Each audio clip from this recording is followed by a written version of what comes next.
Ngayong araw ay pupunta kami ng dagat para doon mag-food trip. Kasama ko nga pala si paring ni Jen at ipaparanas daw niya sa atin ay nagawa nila dito sa aming probinsya.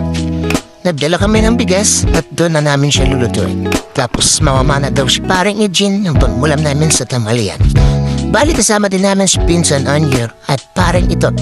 Mamamana din daw si Pinsan Anyer at mga hulin daw ng mga kabibi para gawing kilawin. Di naman gawing binigo.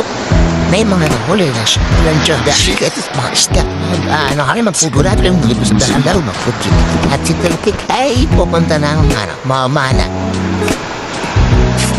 Para may pang-ulam kami. Lumapad na nga si paring Tulkik para simulan na ang panghuli ng isda at nang makarami daw siya. Ayan na nga po, namalusong na si paring Tulkik sa dagat, mamana at maya-maya siguro ito ay may maraming makukuha ng isda. Samantalang si paring Tut ay sinimula niya namang sahin para pagkaluto ay may mga gamit kaming gardero para pagkalutuan ng isda. At dumating na nga yung mga nanghuli ng isda. Andito na si Pinsan Anyer at paring Tulkik. Medyo marami din nga po ang nahuli nila. May mga kabibi at mga seashells. Samantalang si paring Tulkik ay kinain na po yung tutong na kanin dahil yun po ay pampasipag daw at gutom na daw po siya. Kinaliskisa na nga po yung mga nahuling isda sa San Anyer para lutuin na. At yan na nga po, luto na po yung ating isda. Sinabuat po yung luto dito at tinahango na nga ni ang burpat Tulkik. Napakasarap talaga guys kumain dito sa dagat, lalo na pag ganito ang ulam.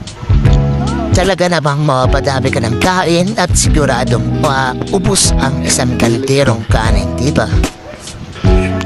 Ayan, nilalabay na nga ni Kusang Ijin yung nasabaw para mas masarap yung aming kain.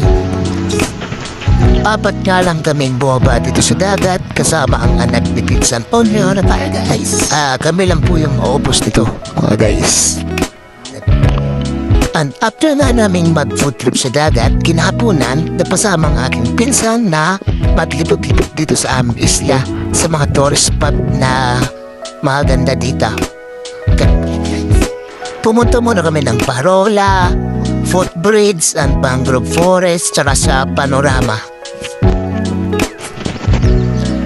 At ito pala guys yung aming pinagmamalaking tourist spot dito sa aming isla, ang panorama viewing deck na matatagpuan sa Takasan, Corcuera, Romblon. Talagang napakaganda ng overlooking na dagat. Kaya kung gusto mong pumunta dito ay mawamangha ka. Dumirtso na po kami ng bayan at nakita namin yung Poblacion Beach na matatagpuan dito sa Poblacion, Corcuera, Romblon. At dito na nga po, may nahuli na nga ulit si paring Utot na isda.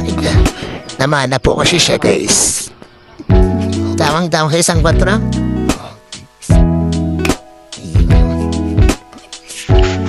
Pagka-uwi ko guys ay dipiritsa ko dito sa bastulan ng baka ng aking ama.